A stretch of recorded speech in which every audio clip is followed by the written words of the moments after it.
Bonjour, bienvenue dans mon petit village à Saint-Amand-de-Pélagal. J'ai la chance de connaître d'abord comme ami un voisin, M. Roland Burniard, qui lui est un grand sonneur, un exceptionnel moniteur, puisqu'il a été 4 fois champion de France avec le groupe Les Trompes de Beaune. Et il a eu la très bonne idée de créer une association de formation de trompes, de sonneurs, qui a été nommée l'ETIG, et qui veut dire École de Trompe Intergroupe. Bonjour, Roland Burniard, donc je suis responsable technique de l'ETIG. Alors tout au départ, Josian Vidal m'a proposé le projet du concert donc, à Saint-Amand-de-Pélagal. Donc après réflexion, nous avons proposé de faire un concert avec tous les groupes de l'association, les différents groupes des régions. Et puis après, nous avions décidé de varier avec le Corps des Alpes, avec mon ami Christian Delval pour l'animation et la proposition de chant et de Corps des Alpes durant la soirée. Je suis invité par Roland Burniard, qui est l'organisateur du concert, pour présenter les morceaux, présenter la musique, et puis également faire une démonstration de sonnerie de Corps des Alpes en trio, avec mon épouse et ma fille, puisque le Corps des Alpes est un instrument qui n'est pas très connu. Voilà, c'est l'ancêtre de la trompe de chasse. Voilà. Donc les morceaux de Corps des Alpes seront insérés dans le concert. Ils servaient aux montagnards à communiquer d'une montagne à l'autre, comme la trompe de chasse à l'origine servait à communiquer aux 4 coins de la forêt pour les chasseurs. Donc moi je suis infographiste à mon compte et c'est moi qui ai fait toute la communication en fait autour du concert.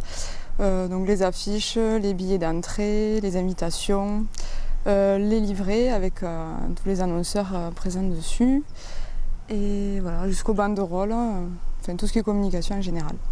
Et avec un grand professionnalisme et un goût exquis. Ah ben merci. Avec Roland, nous avons décidé pour développer la trompe dans la région, d'essayer de mettre en place un concert de trompe de chasse au château d'Haut-Castel. Donc le château d'Haut-Castel est sur la commune de Saint-Amand-de-Pélagal et c'est la propriété de la famille Gras, la famille du général Gras, donc depuis très longtemps, depuis 1830. Donc cette famille Gras est très connue et même internationalement connue, puisque dans ce château est né en 1836 le général Émile Gras. Émile Gras fut, au-delà d'un grand général de l'armée française, l'inventeur de la première arme à cartouche métallique de l'histoire européenne. Et donc il porte aujourd'hui encore son nom, c'est le modèle 1874 fusil Gras. Et donc pour cette festivité, ils sont vraiment à notre service puisqu'ils nous ont ouvert grand les portes de la cour intérieure du château pour que nous puissions poser ce concert dans un cadre absolument majestueux et tout à fait adapté à la situation. Chantal. Donc nous sommes reçus ici, dans le château de la famille Gras, à Haut-Castel, et Monsieur Gras souhaite vous accueillir à ce sujet. Merci.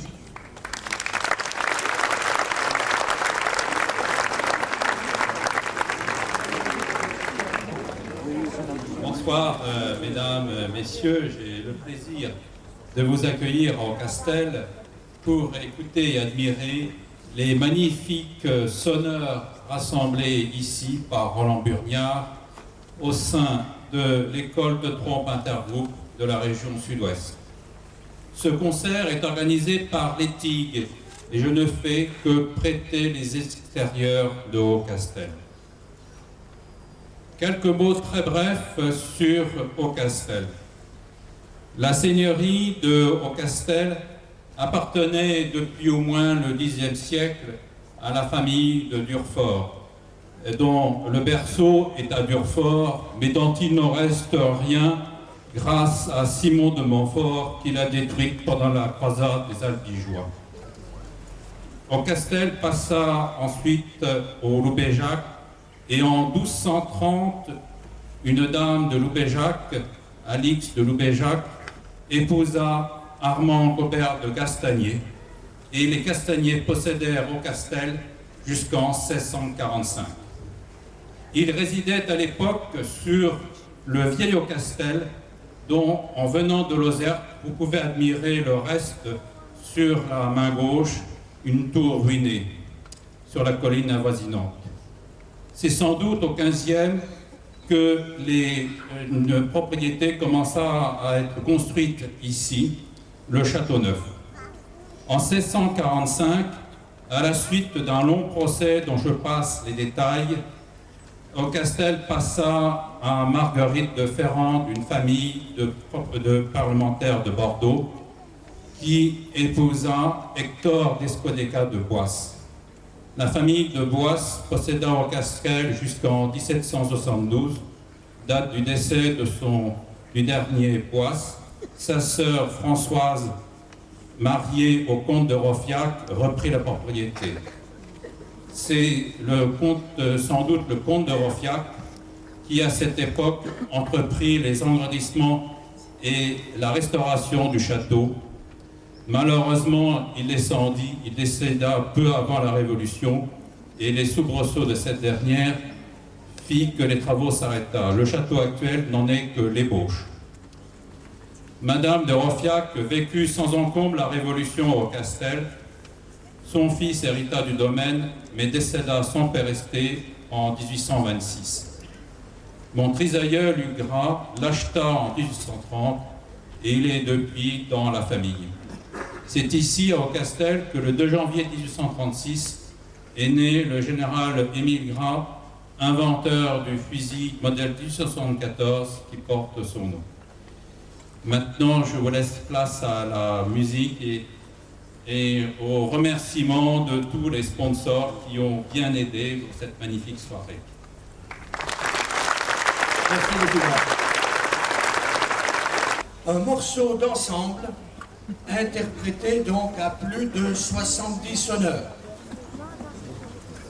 Ce morceau va être dirigé par Roland Burniard, l'animateur et l'enseignant de l'école de trompe, de l'école intergroupe de donc cette activité. Roland qui cueille ce soir les fruits d'années de travail. Il est très content de la façon dont sonnent ses élèves. Et il va diriger cette sonnerie, le clocher de Dampierre. Qu'est-ce que c'est que cette sonnerie? C'est une pièce en l'honneur du marquis de Dampierre, le marquis de Dampierre qui est réellement l'inventeur de la trompe de chasse. C'est lui qui a donné à la trompe, au début du XVIIIe siècle, donc sous le règne du roi Louis XV, la forme qu'elle a aujourd'hui. Les sonneurs des 5 groupes vont interpréter les 2 premières et les 2 dernières phrases, et ce sont les sonneurs du Val-de-Garonne, dont je ne vous ai pas encore parlé, qui vont assurer le milieu. Roland, quand tu veux.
Merci.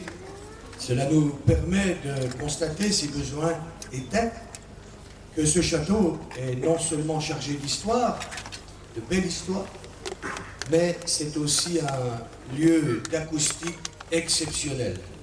Je crois que tous les sonneurs ici présents prennent beaucoup de plaisir à sonner dans un endroit comme celui-là. Et vous, chers amis du public, je pense que vous avez également beaucoup de plaisir à écouter cette musique qui est sublimée par le site. Ce quintet, la Dampierre. On a écouté tout à l'heure le clocher de Dampierre. Voici maintenant la Dampierre, la fanfare de la famille de Dampierre.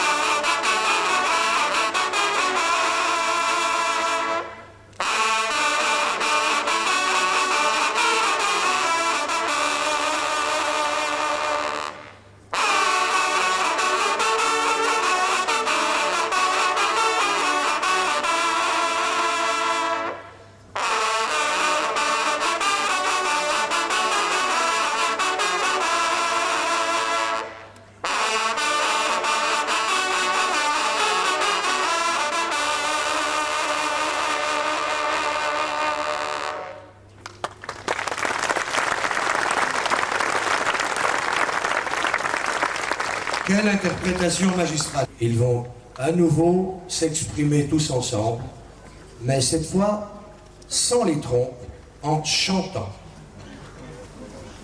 Les sonneurs sont souvent, 9 fois sur 10, des chanteurs. Pourquoi? Parce que la trompe est un instrument qui se pratique essentiellement à l'oreille. On n'a pas de piston, on n'a pas de touche à la trompe. La musique se fait directement par les lèvres, sur l'embouchure. Et si on n'a pas d'oreille musicale, même si on connaît les partitions, même si on sait lire la musique sur le bout des doigts, on est rarement un bon sonneur de trompe si on n'a pas l'oreille. Nos amis vont interpréter Printemps à Novelle. C'était l'hymne de la trompe en France et qui était écrite par notre ami présent ici, Christian Delval.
sonné dans les églises, mais qui rentre finalement très bien dans ces vieilles murailles. Merci les amis, à tout à l'heure. Il a commencé la trompe en 1966. C'est un écrivain de talent. D'ailleurs, vous pourrez voir ses livres et ses compositions tout à l'heure. Il y a un petit stand pour ça. Il a composé Printemps à Nobel, donc la chanson que nous avons interprétée dernièrement. Il apprend à sonner du cor des Alpes avec Gabon, dans les montagnes des Alpes. Et avec son épouse et ses enfants, il crée le Quatuor Delval. Nous écoutons donc la famille Delval. Rêverie sur le Léman.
pour ce moulin de la Vierge.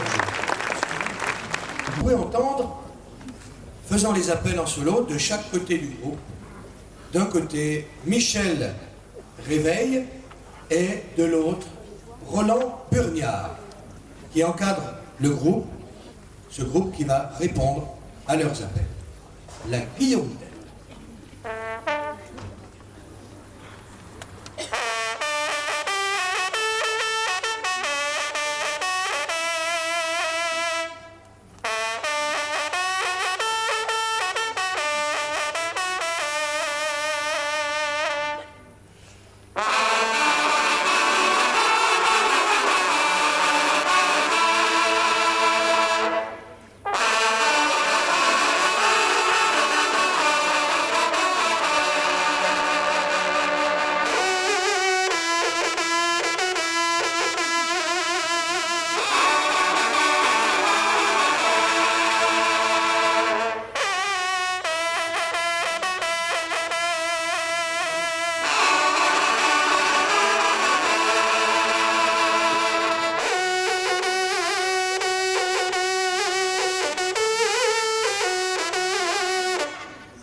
Le refuge, une chanson de folklore pyrénéenne qui va être dirigée par Roland Burniard, le Savoyard.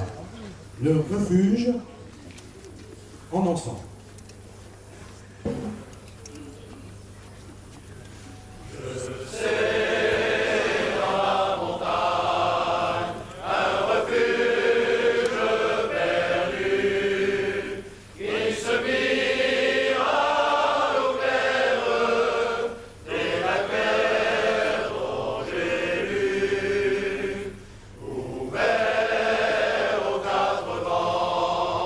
Aux montagnes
Merci aux sonneurs pour cette belle interprétation du refuge. Merci à Roland Burniard. Avec mes femmes, on va vous interpréter une tyrolienne. Vous allez voir, vous allez entendre, ça va vous faire beaucoup de bien, surtout quand ça va s'arrêter.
Que cet Ave Maria était tout simplement l'hymne national français avant la Marseillaise.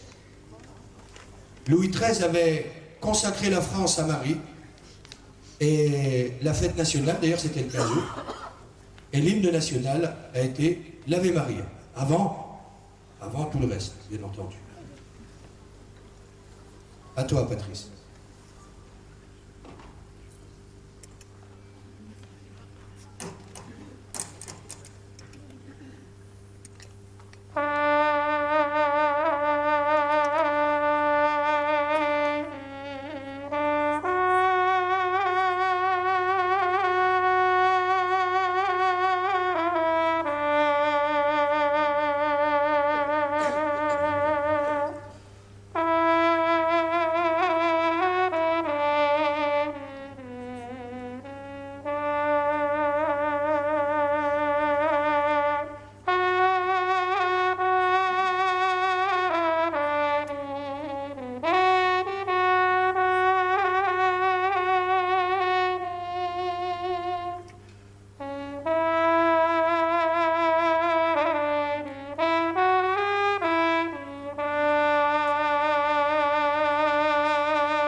Merci Patrice.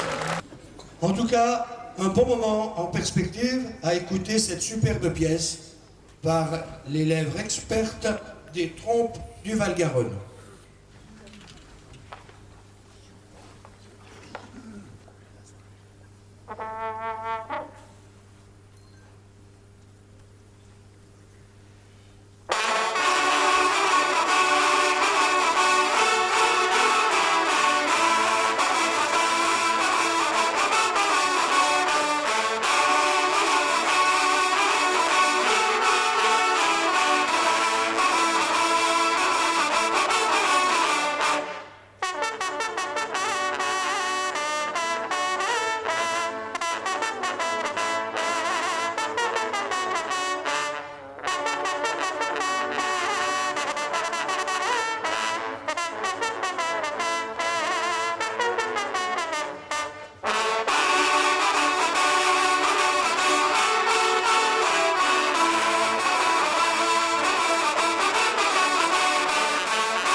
Magnifique. Bravo, bravo les amis, c'est vraiment super ce que vous nous avez jeté là. C'est vraiment un magnifique bouquet de cyclamènes. Vous pouvez les applaudir encore un peu. Là. Isabelle, tu te sens faire la tyrolienne. Il n'a pas peur du micro, il ne veut pas te manger. Vous avez vu comme elle est timide. Je suis le pâtre des montagnes, j'aime l'air pur, la liberté, le soleil dans les campagnes et le firmament étoilé. J'ai pour palais une chaumière et sans souci du lendemain. Le soir, en guise de prière, je m'endors en chantant ce joyeux refrain.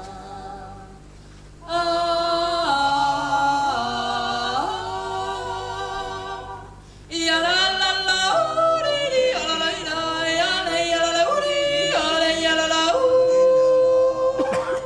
ya la la la la, ya la la ya la ya la la.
ange, c'est ma bergère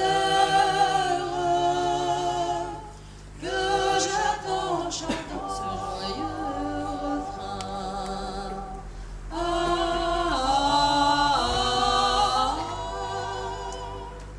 ya la la la la, di di ya la la da, ya la la di, ya la la ooh, ya la la la di di ya la da, ya la di di di do, ya da di di ya di da, ya la di do, ya da di di ya di da, ya la di di do, ya la la la di di ya la da, ya la di ya la ooh, ya la la la di di ya la da, ya la di di do.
J'étais très heureux d'accueillir ce soir les sonneurs de l'Étigue emmenés par M. Burniard et qui ont pu donner une vie tout à fait nouvelle au Castel et plus généralement à Saint-Amand-de-Pélagal. La qualité des sonneurs, la variété de leurs chants, agrémenté par le Corps des Alpes, laisse un souvenir que je qualifie tout à fait de remarquable et donc un excellent départ pour une suite qui ne manquera pas, je pense, d'être développée. Si ce n'est que remercier et souhaiter longue vie et bon développement à ces magnifiques sonneurs du Sud-Ouest et des Alpes, auxquels j'ai inclus, qui montrent que notre belle région a des talents tout à fait cachés et qui ne méritent qu'être révélés.